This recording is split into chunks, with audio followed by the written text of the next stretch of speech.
I grew up in a small town called Evelanch. It's located on the outskirts of Delaware. The population there was just over 1,000. I grew up there with my single mother and two brothers. I was the youngest, so I was the punching bag of the siblings, and we all loved each other really. It's the type of a town where everyone knew everyone. All the shops were owned by families that lived there, and the bakeries always had fresh homemade goods. Overall, it was a great place to grow up in. Apart from the fact the town was very superstitious about the surrounding woods, it was surrounded by these massive woods, miles and miles of woods. The kids and adults never went in them. The only people you ever saw in there was woodcutters. There was only one road that went through them.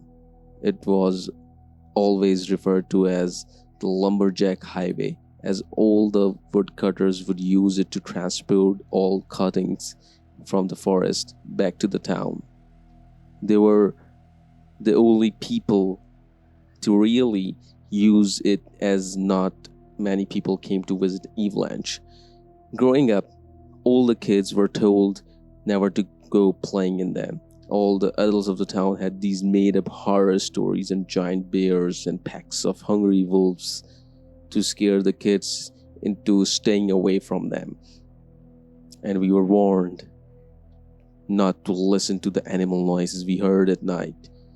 The adult told, told us they were wailing or it was their mating call, and we believed them. But as we grew up, we were we started to notice that the noises coming from the woods at night weren't noises of an animal. But none of us could ever identify what they actually were. Well, that was until the summer of 1997, and I wish with every bone in my body we had not. It was a hot summer day. Me and my two closest friends, Bruno and Stacy, were all playing in the backyard. That night we had planned to sleep in the field just at the back of my house, a little makeshift camping night. But since we were only 11, we did not want to go too far from home.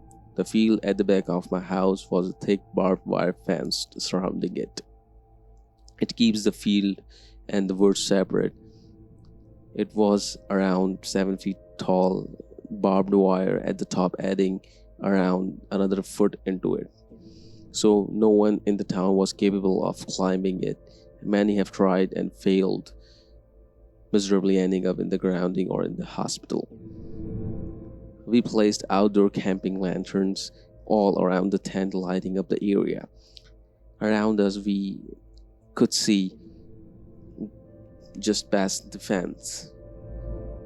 To explain the setup, we had one of those tents with the clear back. It was like a window, and it had the piece of fabric you could roll down like a crappy curtain on it. The window was facing the fence with the fabric rolled up at the top because it was tangled, and we were all too young to know how to untie it. So we decided to just leave it open. To make us feel better, we all turned our sleeping bags to face the window so we did not have our backs to it. By the time we got settled in our sleeping bags, it was around 11 p.m. We all decided to tell stories each other and play some card games before heading to sleep. We eventually fell asleep around 12 p.m., meaning the area that wasn't lit up by our lamps was now pitch black, making us all feel a bit uneasy. The next thing I remember was being shocked awake by Bruno. I half lifted the sleeping mask off my eyes and looked up to see him hovering over me. Trembling, he was panicked and looked like he was about to cry. I was still half asleep and confused what was going on.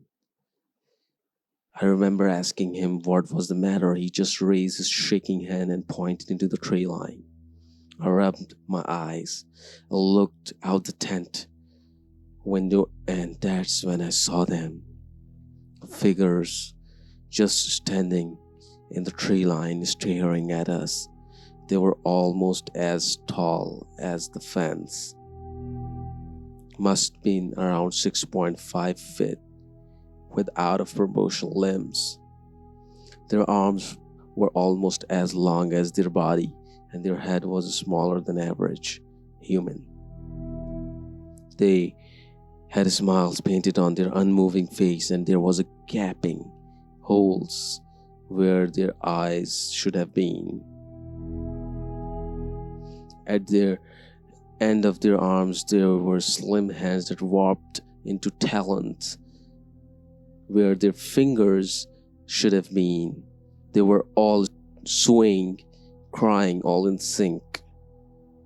That was what the wailing noise was. I was frozen.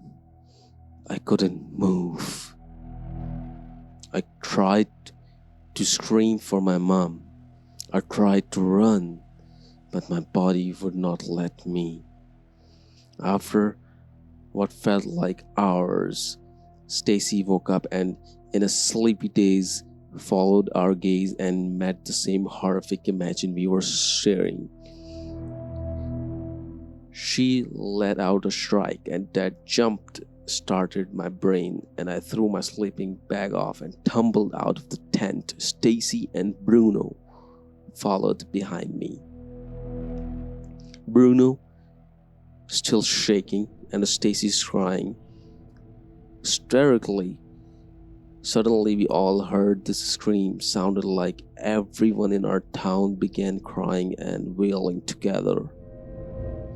I looked back to see they were now pressed up against the fence, pointing at us and screaming and clawing at the holes where their eyes should have been. Seeing this, we all picked up the place, jumped over my fence and tumbling into the backyard. We began frantically banging on my back door, begging for Mom to let us in. She swung the door open and pulled us all inside, asking us what the hell they were doing at this hour. Once we explained, her annoyed expression soon shifted to a look of terror. She stormed out of the room and got our house phone.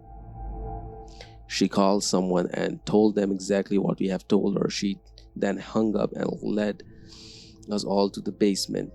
After around 10 minutes, we heard someone enter from our front door. They came into the basement light, and we could now see our local priest. He had holy water, Bible, and a cross with him. He rushed and imminently started chanting verses of the Bible and splashing the water in a circle around us. He soon looked panicked when the water around my two friends began drying up, but the splashes around me were untouched. Confused, I asked what was going on, but he ignored me and took my weeping mother outside to speak to her. After 10 minutes, my mom and my two friends' parents came back into the basement. They were all crying and hugging each other.